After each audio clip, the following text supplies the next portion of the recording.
करतल बाण धनुष अति सोहा, देखत रूप चराचर मोहा। अयोध्या में राम के इसी रूप की चर्चा करेंगे। इसके लिए हमारे साथ संगीत के मर्मज्ञ, अयोध्या पर लंबे समय से काम कर रहे, शोध कर रहे देश के प्रतिष्ठित कवि यतीन्द्र मिश्र हैं। सर, जब मैंने दर्शन किया प्राण प्रतिष्ठा के बाद, तो पहले तो मैंने भगवान से सीधा अपना रिश्ता जोड़ने की कोशिश की, लेकिन उसके बाद उनके रूप को देखते ही रह गए। साथ में उनके जो आभूषण हैं वो नज़रों से बिल्कुल भी हटाने का मन नहीं कर रहा था। लग रहा था कि ये कितने दिव्य गहने हैं राम जी के। एक एक गहने को गौर से मैंने देखा। ट्रस्ट ने खुद ये बताया कि यतीन्द्र मिश्र ने ये सारे गहने शोध करके बताए हैं। क्या योगदान रहा, इसको पूछने से पहले हम आपसे आपके मन की बात जानना चाहेंगे कि राम के रूप को आप किस तरह देखते हैं, राम के रूप को कैसे आप बखान करेंगे? बहुत धन्यवाद रविकांत जी। सबसे बड़ी बात तो यह है कि एक अयोध्यावासी होने के नाते मन में बहुत प्रसन्नता है, गर्व की अनुभूति है कि रामलला अपने स्थान पर पहुँचे और पुनः विराजमान हुए। इसके लिए तो मैं जितना भी आभार व्यक्त करूं कम है। और सबसे बड़ी बात यह है कि आपने जो कहा कि दिव्य गहनों में कोई दिव्यता नहीं है, श्री राम में दिव्यता है। उन्होंने धारण किया है, इसलिए वो दिव्य लग रहे हैं आपको। मैं बहुत सौभाग्यशाली हूँ और श्री राम जन्मभूमि तीर्थ क्षेत्र का आभार व्यक्त करता हूँ कि उसने मुझ पर भरोसा किया, क्योंकि मेरे काम से सब लोग जानकार थे। मैं जो लगातार अयोध्या पे पिछले 20-25 सालों से काम कर रहा हूँ, और श्री नृपेंद्र मिश्र जी ने मुझे जोड़ा निर्माण समिति के कुछ कामों में, आइकनोग्राफी की टीम में, कि मैं असिस्ट करूँ यहाँ पे रह करके, और जो मूर्तियाँ बन रही हैं और उसमें परकोटे के काम और तमाम सारी चीज़ें जो अब आगे धीरे धीरे निर्माण में सामने आएंगी। तो मैं स्वामी गोविंद देव गिरी जी के साथ संपर्क में रहा और उनसे समझता पूछता रहा, उनके साथ बहुत समय बिताया इस प्रक्रिया के दौरान। तो एक समझ बनी, और परंपरागत ढंग से जो अयोध्या में श्रृंगार होता है, जो रामलला का श्रृंगार होता है, जो श्री कनक भवन का श्रृंगार है, तमाम जगहों का है, वो दिमाग में बचपन से रहा है। जब श्री चंपत राय जी ने इस बात के लिए संपर्क किया कि यतीन्द्र आओ और इस काम को ठीक से कुशलता से संपादित करवाओ, समय कम है। मैं बता दूँ, स्पष्ट कर दूँ कि समय इसलिए कम था कि जब तक मुख्य प्रतिमा जो अचल विग्रह की स्थापना प्राण प्रतिष्ठा होनी थी, जब तक उसका चयन नहीं हो जाता, तब तक कोई भी अवधारणा विकसित नहीं की जा सकती थी। अरुण योगीराज जी जो मैसूर के हैं, जिन्होंने बहुत सुंदर और बहुत दिव्य भाव उतारा, भाव भगवान का। तो जब वो मूर्ति का चयन हो गया, तब ये बात सामने आई कि किस तरीके से इनके आभूषण और श्रृंगार पे काम हो।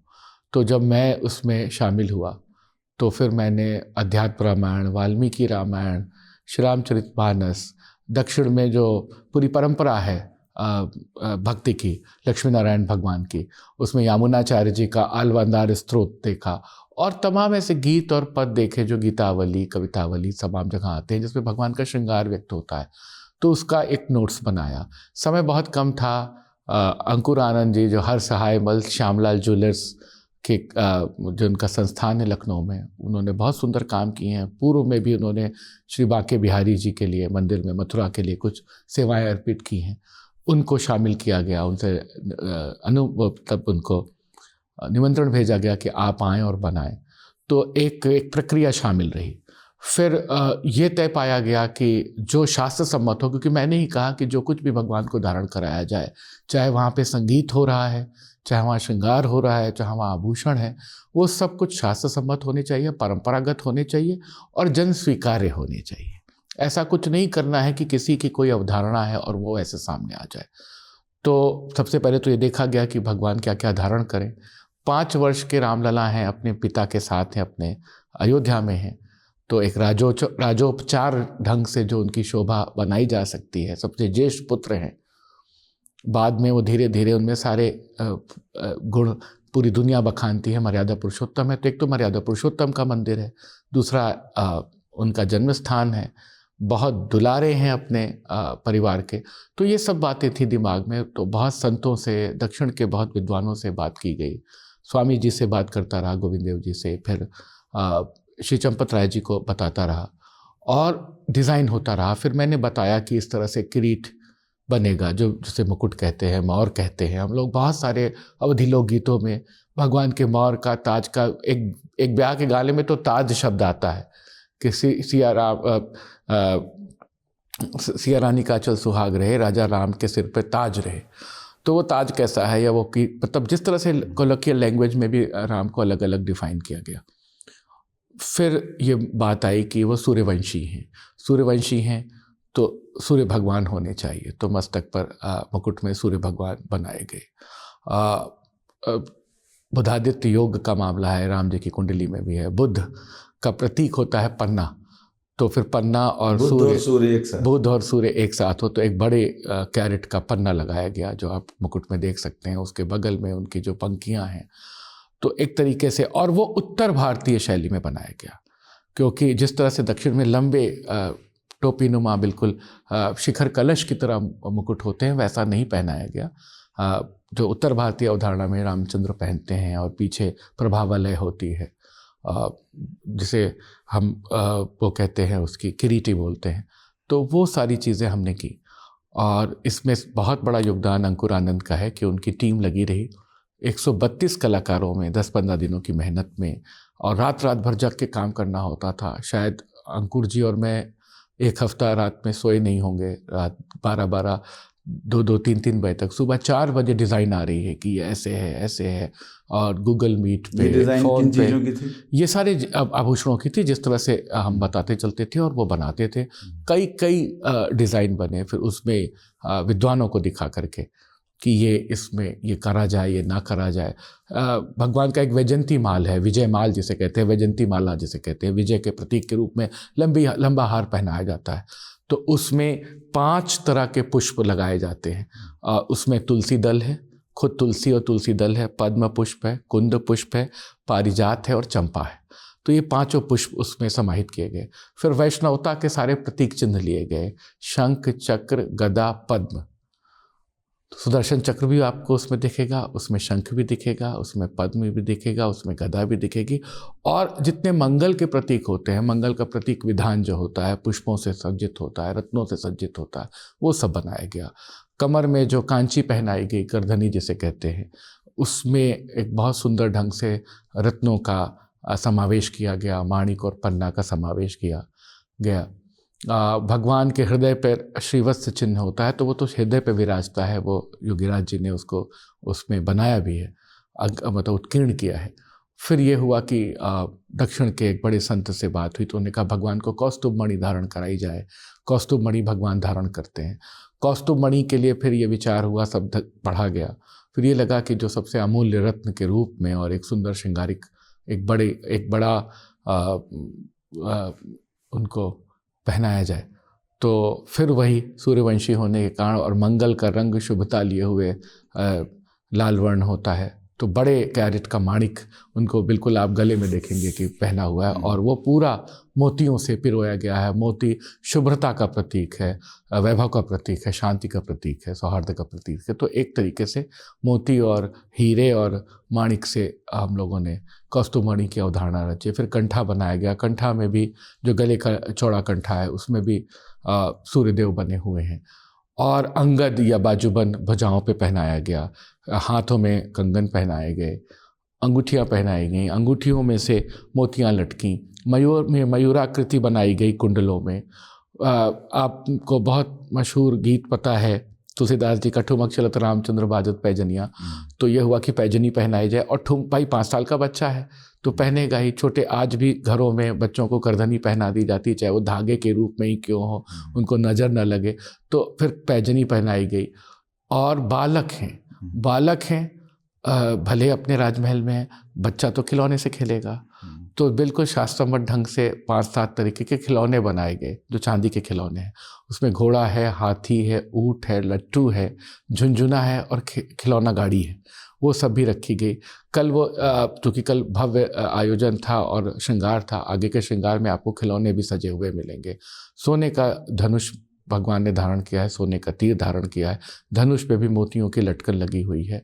तो इस तरीके से एक एक छोटी छोटी चीज़ों की डिटेलिंग करते हुए हम लोगों ने इसकी अवधारणा विकसित की और पूरी टीम वर्क की तरह काम हुआ श्री चंपत राय जी की देखरेख में, जिसमें मैं पूरी तरह से लगा रहा और हर सहायमल श्यामलाल ज्वेलर्स ने उसमें बहुत मेहनत की, उनकी पूरी टीम लगी रही, कुशल कारीगर लगे रहे, देश भर के लोगों से हम जो भी बेहतर ढंग से ले सकते थे। और ये सब चीज़ें बिल्कुल पूरे देश को अर्पित करनी थी 22 तारीख को।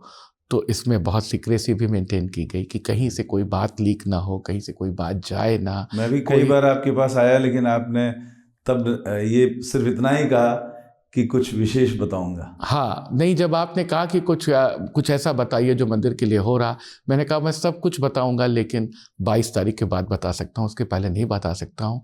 और ये उचित भी है। भगवान का श्रृंगार, भगवान का अलंकरण, भगवान के लिए राग सेवा, भगवान के लिए जो कुछ भी हो रहा है, मंदिर में जो कुछ भी हो रहा है, मुझे लगता है कि कोई भी चीज़ प्रोसेस में है या कोई चीज़ योजना में चल रही, हर योजना का पर्दाफाश नहीं करना चाहिए और वो ज़रूरी भी नहीं है। कुछ चीज़ें तो कौतूहल के लिए, कुछ चीज़ें तो उस भाव के लिए भी होनी चाहिए जिसके लिए लाखों लोग दर्शन के लिए आ रहे हैं, जिसके लिए कल हज़ारों लोग यहाँ मौजूद रहे, एकत्रित हुए।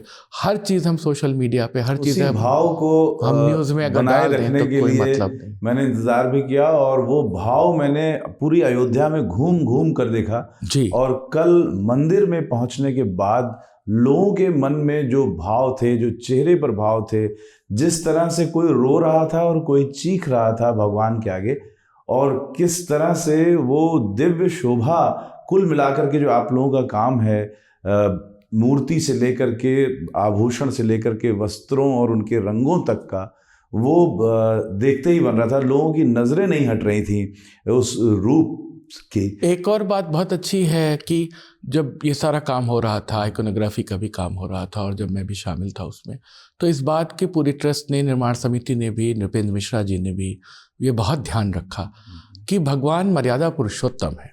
हर चीज़ मर्यादित हो, हर चीज़ बैलेंस्ड हो, किसी भी चीज़ से कोई भी ऐसी चीज़ नहीं झलकनी चाहिए जो उनकी मर्यादा को भंग करे। सुंदर ढंग से, शास्त्रीय ढंग से, आंखों को रुचने वाला, सहृदय के रूप में, एक कोनोसर के, एक भावक के रूप में भक्त को मिलना चाहिए। बहुत ज़्यादा श्रृंगार की भी ज़रूरत नहीं, क्योंकि भगवान में इतनी दिव्यता है। अगर आप इन आभूषणों की चर्चा थोड़ी देर के लिए छोड़ दें, एक से पुष्पहार पहना दें, एक से तुलसी दल की माला पहना दें, एक तुलसी की माला पहना दें, तो भी भगवान की शोभा घटने वाली नहीं है। तो मुझे नहीं लगता है कि शोभा तो मन के भाव में है।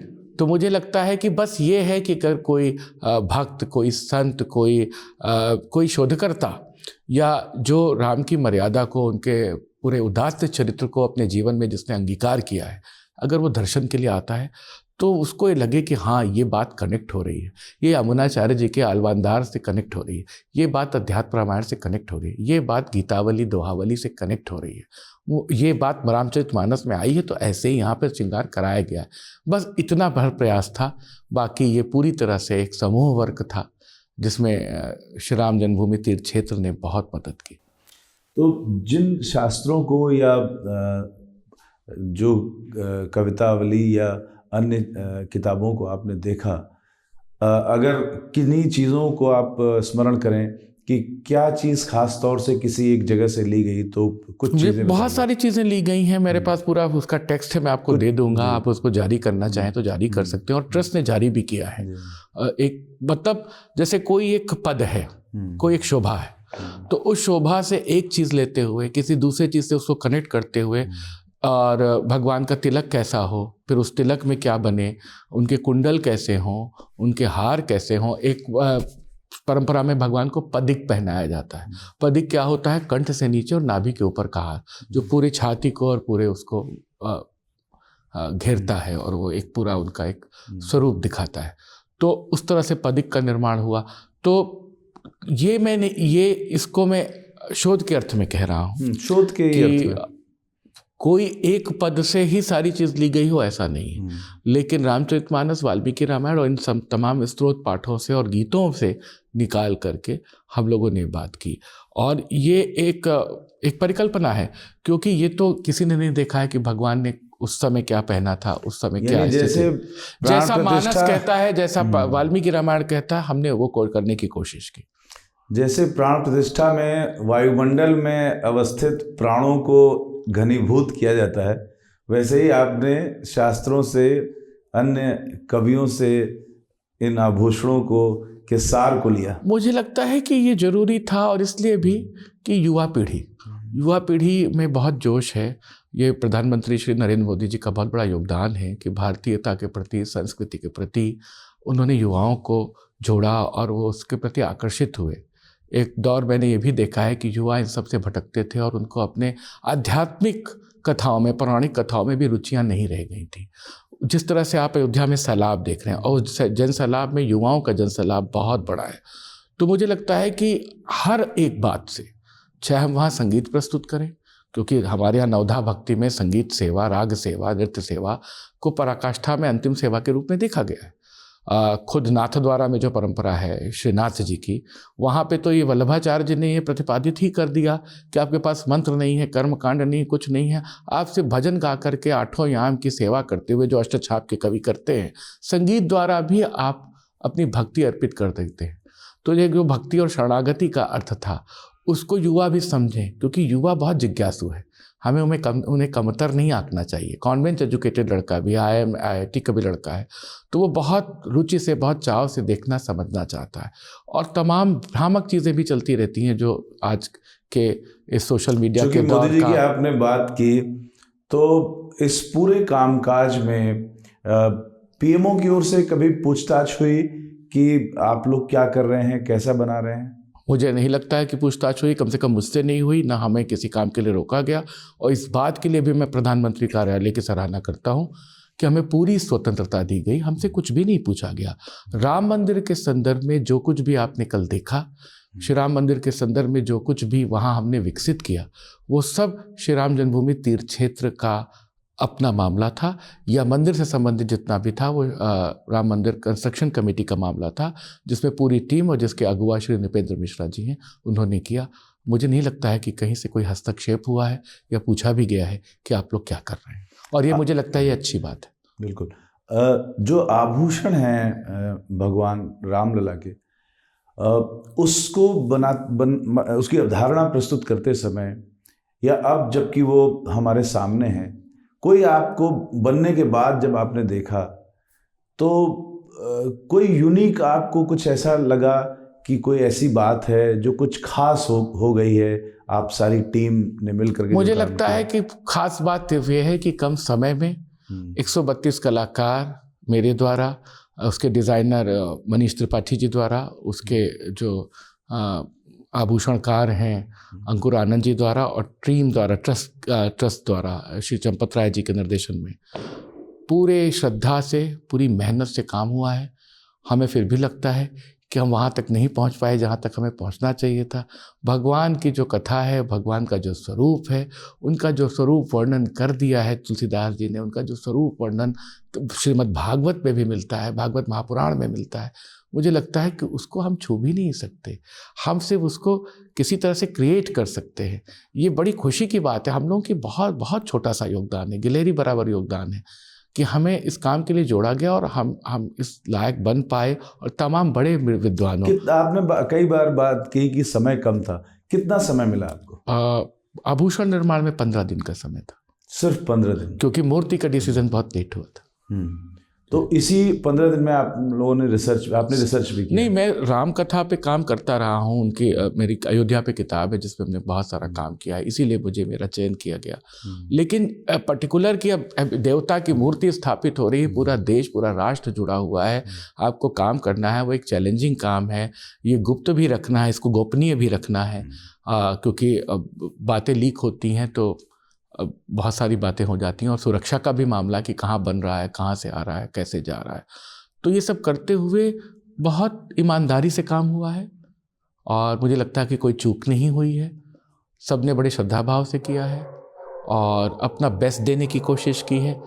बाकी ये भक्त, ये सारे अब एक अंतिम परंपरा। प्रश्न इस हिस्से का, क्योंकि बातें तो आपसे बहुत करनी है, लेकिन इंटरव्यू के इस हिस्से में हम ये जानना चाहेंगे कि जो राम मंदिर है इसके किन किन चीज़ों से आपका जुड़ाव रहा, जैसे आभूषण है, उसके अलावा किन किन चीज़ों से जुड़ाव रहा? श्री राम मंदिर के संदर्भ में बहुत सारे कामों से जुड़ाव रहा है, लेकिन अभी फिर मैं कहूँगा कि कुछ चीज़ें मैं अभी कह नहीं सकता हूँ।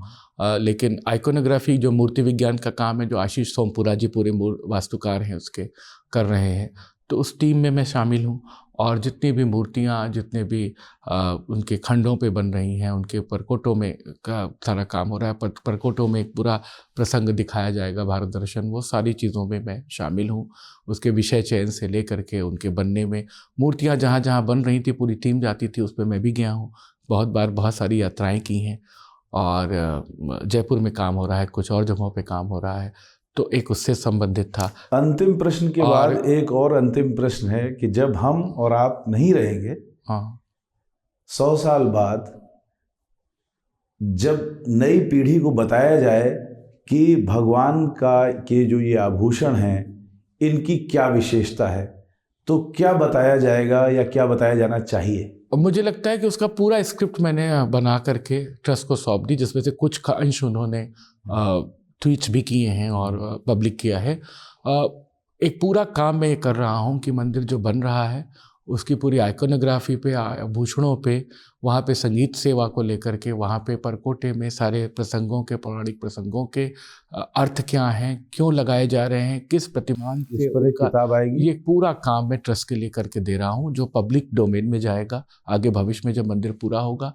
उम्मीद करते हैं कि आपकी एक किताब भी आएगी। मुझे लगता है कि ये मेरी किताब से ज़्यादा वो ट्रस्ट को सौंपने की रिपोर्ट है। अब वो उसको रिपोर्ट की तरह प्रकाशित करेगी या उसका कोई पुस्तक बनाएगी, इसका निर्णय ट्रस्ट लेगा। तो भगवान के रूप की जो चर्चा हम कर रहे थे, उसके जो बारीक डिटेल्स है वो आपको यतीन जी की जो रिपोर्ट है वो पब्लिक होगी जब, तो उससे भी मिल सकते हैं। लेकिन भगवान के रूप की चर्चा भी भगवान का नाम लेना है, राम से बड़ा है राम का नाम। इस अंतिम वक्तव्य के साथ मैं दर्शकों को ये ज़रूर चाहूँगा, दर्शकों के लिए, कि उन्हें भी अयोध्या में भगवान राम के दर्शन का अवसर मिले।